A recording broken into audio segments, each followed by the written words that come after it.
So the 49ers preseason officially in the rear view. Now all the focus shifts towards week 1, September 11th against the Chicago Bears. But with that, we certainly have to break down the studs and duds from the preseason finale against the Houston Texans. Not a lot of good performances that we're going to talk about on today's show. So I'm warning you off the bat, a lot of bad though, so stay tuned for all of it.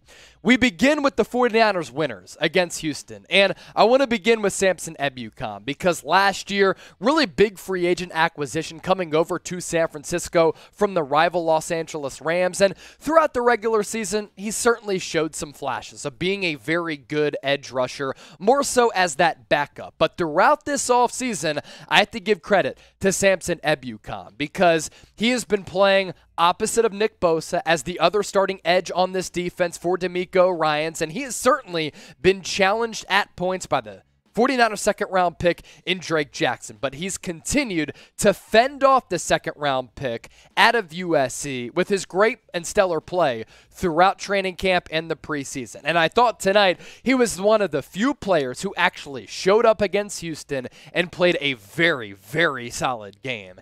He registered 2 tackles, 1 tackle for loss, 1 sack, and 1 quarterback hit. But it seemed as though he was always around Davis Mills. He was always active in the backfield, using an array of pass rushing moves to get to the opposing quarterback. And for Samson Ebukam, good job by him. A lot of people who are challenged and threatened by a rookie to possibly take their job, they might fold. Samson Ebukam hasn't. Going into the final year of his contract, some people were talking about him as maybe a cap casualty or a trade candidate. He's taken full advantage, and he has played a very, very good brand of football this offseason. It's looked as though he has been very motivated going into the final year of his deal to once again cash in, and he was wreaking havoc across that edge and played a very, very good game tonight. So with that, before we continue to keep it moving on today's show, who impressed you the most against the Houston Texans? Was it Samson Ebukam or somebody else? Either way, drop me a name and show them some love right now in the comment section. To another edge rusher who can do a lot of the same things as Ebukam, Charles Omenihu.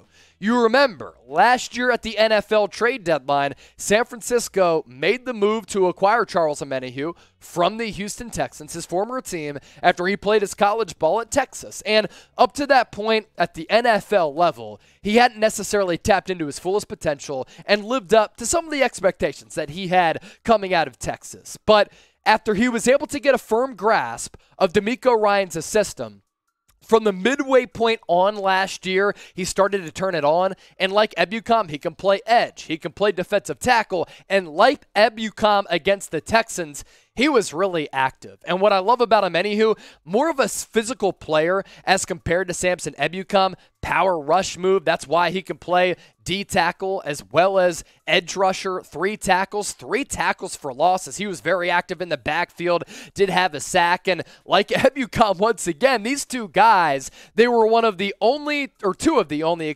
players to actually show up against Houston. And it's coming at a really important position for San Francisco with what they want to accomplish this year in generating a pass rush to make the jobs easier for their linebackers and their defensive backs. Speaking of defensive backs, Samuel Womack, not only a winner against the Houston Texans, a winner throughout this entire offseason. And since he got drafted out of Toledo, this dude's been turning heads. The Rook, shout out to you. Now, on this play, he got whistled in the end zone against Nico Collins, the former Michigan wide receiver, for a pass interference. I actually thought the technique was pretty solid. Then on the other side of this end zone, he had a pass breakup with, once again, really good technique, which led to that Tarvarius Moore interception. This guy, as I said at the time of the NFL draft, when the Niners selected him, just has a knack for making plays on the football. 51 career games or 53 career games at Toledo, whatever it was, 45 pass breakups. Sometimes you can't teach just making plays on the football. That's what Samuel Womack did at Toledo. That's why the Niners drafted him. That's translated to the game field. He's going to be your starting nickel, in my opinion, come week 1. Another winner. What a name here, and it's just a legendary name for all players in the NFL. Producer Sam Brown was like, is this real? Yes, it is. Marcelino McCrary-Ball. He played his college ball at Indiana. It's an elite name, and I thought that this dude was playing elite football against Houston. Everywhere you looked, he was flying across the field, and with Omenihu, with Ebukam, he was displaying effort in a game where a lot of people, it seemed as though, we'll mail it in, final preseason game, let's look forward to September 11th. This dude's fighting for a roster spot. This dude is fighting for his NFL life, and I think he has a place on a roster.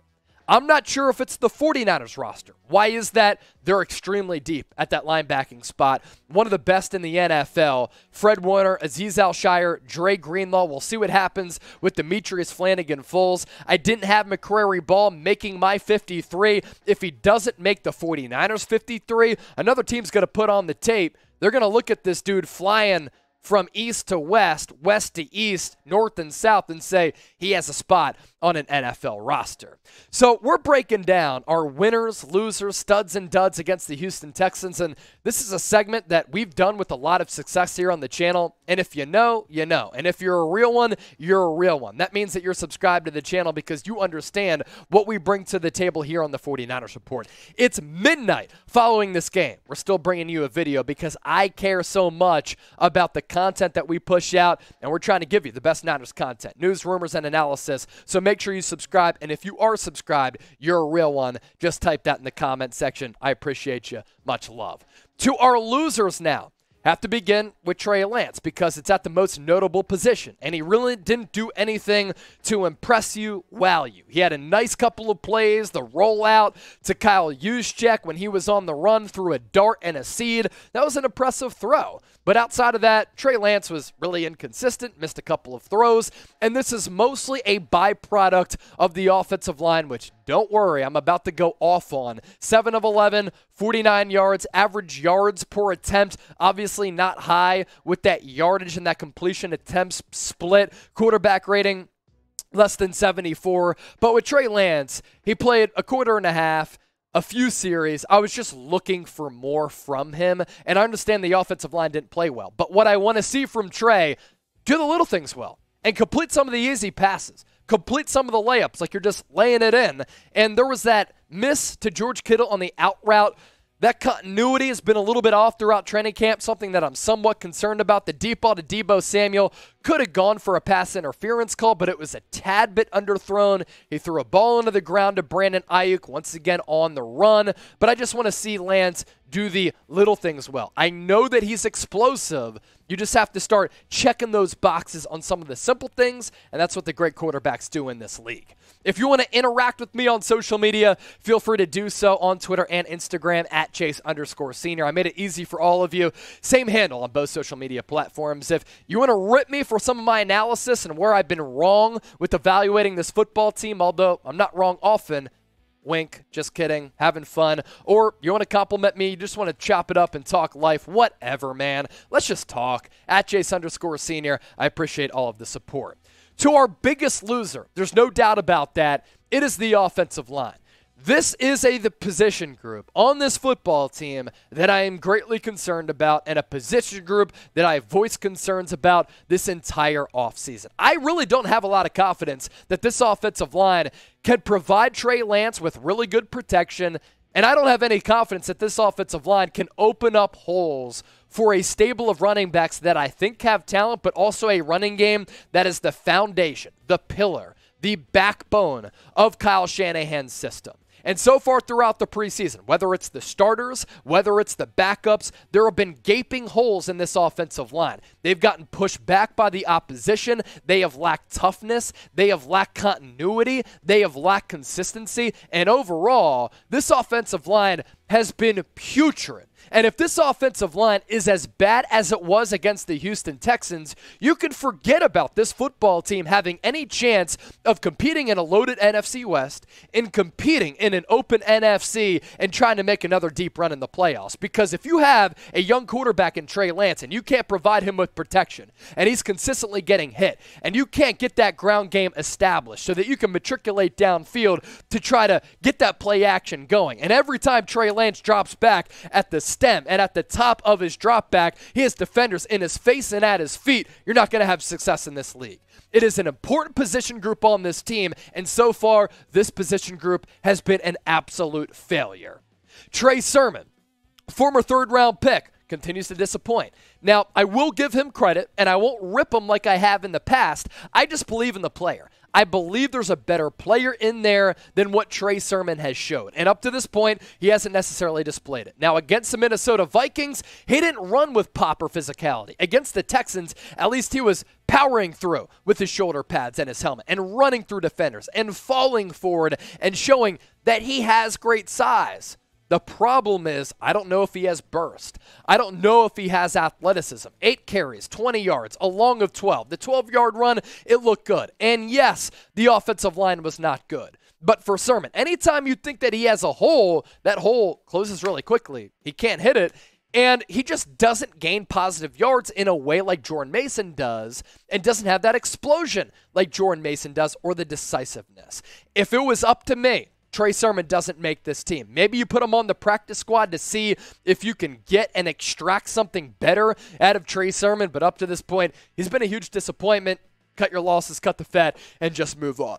Our final loser, it's Willie Snead. This guy, at the end of the game, when the game was lost, had a touchdown within his grasp. He had all 10 fingers on a touchdown throw from Brock Purdy, and he dropped it. And I understand that Willie Snead's been in this league for a long time. He had a couple of good years to start his NFL career with the New Orleans Saints, playing alongside Drew Brees, and he certainly had some moments. But dude, you are fighting for your NFL livelihood. You're fighting to extend your NFL career after the last couple of years. You've really been a journeyman, and you got lucky to latch on with the team that has Super Bowl aspirations. You have a touchdown right here, and you literally dropped it. It's easy. And then he came away from it with a smile on his face. I'd be pissed. I'd be ticked off. I'd be fired up. Willie Snead, come on, man. You got to be better. And because you haven't been better, you're going to get cut. You're not going to make this team. It's Malik Turner all day if the Niners hold on to 6 wide receivers, and it's not even close in my opinion. Another big play on special teams from Malik Turner. Couple plays in the pass game. Had some wiggle, made some guys miss. Malik Turner over Willie Snead, it ain't even close. If you're subscribed to the channel, once again, real one, roll call. Want to hear from you. I'm bringing the energy right now on air. I want you to bring the energy into the comment section. Faithful stand up, show out. That does it for our winners and our losers segment. Next time we'll be doing one of these, regular season. Can't wait for it. Make sure you subscribe so you don't miss anything.